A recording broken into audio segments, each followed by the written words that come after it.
ஆஃபீஸ்லேருந்து வரும்போதே பாடி சோடா மாதிரி தான் வந்தேன். ரொம்ப டயர்டாக வந்தேன். எங்கள் அம்மாகிட்ட வரும்போதே சொல்லிட்டேன், இன்றைக்கி ரொம்ப சிம்பிளாக தான் டின்னர் செய்வேன், நீ எப்போ ஹெவியாக செஞ்சுருக்கேன்னு எங்கள் அம்மா என்னை கேட்டாங்க. சரி இட்லியும் தோசை குருமா தான் வச்சுருவோம்மான்னு சொல்லிவிட்டு வீட்டுக்கு வந்துட்டேன். வீட்டுக்கு வந்து பார்த்தா இந்த மாவு எடுக்கிறது பாறாங்கல்ல எடுக்கிற மாதிரி இருந்தது.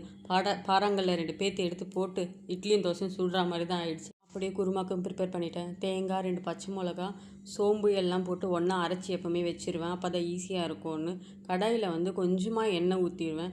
கொஞ்சம் சோம்பு போட்டு அது நல்லா பொரிஞ்ச உடனே தான் நான் வந்து வெங்காயம் போடுவேன். வெங்காயம் வந்து நல்லா வதங்கணும். பிரியாணிக்கு வதக்குற மாதிரி நல்லா வதங்கினா டேஸ்ட் நல்லாயிருக்கும்.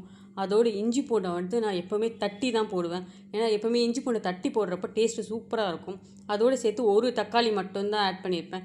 தக்காளி நல்லா வதங்கணும். ஏன்னா சில தக்காளி வதங்கவே வதங்காது. நல்லா வதங்கணும். அதுக்காக கொஞ்சம் மஞ்சத்தூள் போட்டிருப்பேன். அரைச்சி வச்சுருந்த அந்த பேஸ்ட்டையும் தூக்கி அதில் போட்டு நல்லா மிக்ஸ் பண்ணணும். இது சீக்ரெட் மசாலா. சீக்ரெட் மசாலாலாம் என்னென்னலாம் கேட்காது, எனக்கே தெரியாது, எங்கள் அம்மா அரைச்சி வச்சுருக்காங்க, அதனால தான் சீக்ரெட் மசாலான்னு சொன்னேன். எல்லாம் போட்டு நல்லா மிக்ஸ் பண்ணிவிட்டு கொத்தமல்லி வந்து கொஞ்சம் முன்னாடியே போட்டிங்கன்னா அதோடய வாசனை சூப்பராக இருக்கும்.